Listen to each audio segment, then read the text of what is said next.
আমি জানি তোমরা অনেক রকমের পাতুরি বানিয়ে খেয়েছো, ভেজ এবং নন ভেজ। হয়তো এই পাতুরিটাও কখনো কোনো দিন বানিয়েছো, কিন্তু আজকে আমি যখন বানালাম ভাবলাম তোমাদের সঙ্গে শেয়ার করি।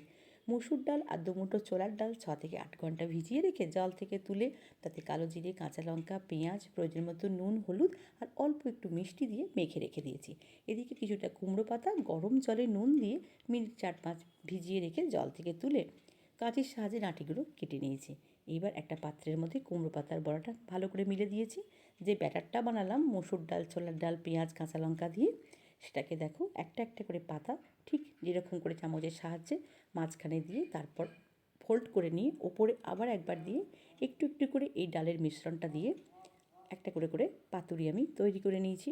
এখানে দেখো আমার সব কটা পাতুরি কিন্তু বানানো হয়ে গেছে। করে নিয়েছি একটা ব্যাটার, 2 চামচ বেসন, 1 চামচ চালের গুঁড়ো, অল্প একটু নুন দিয়ে একটা পাতলা ব্যাটার করেছি। সর্ষের তেল বা সাদা তেল ভালো করে গরম করে গ্যাসটাকে একদম লো ফ্লেমে রেখে একটা করে করে পাতুরি ব্যাটারে ডুবিয়ে দিয়ে দিয়েছি। একটু সময় নিয়ে একদম লো ফ্লেমে সময় নিয়ে এপিট ওপিট করে লাল লাল করে ভাজলেই কিন্তু তৈরি হয়ে যায় কুমড়ো পাতার ডালের পাতুরি। টকের ডালের সঙ্গে খেতে কিন্তু বেশ ভালো লাগে।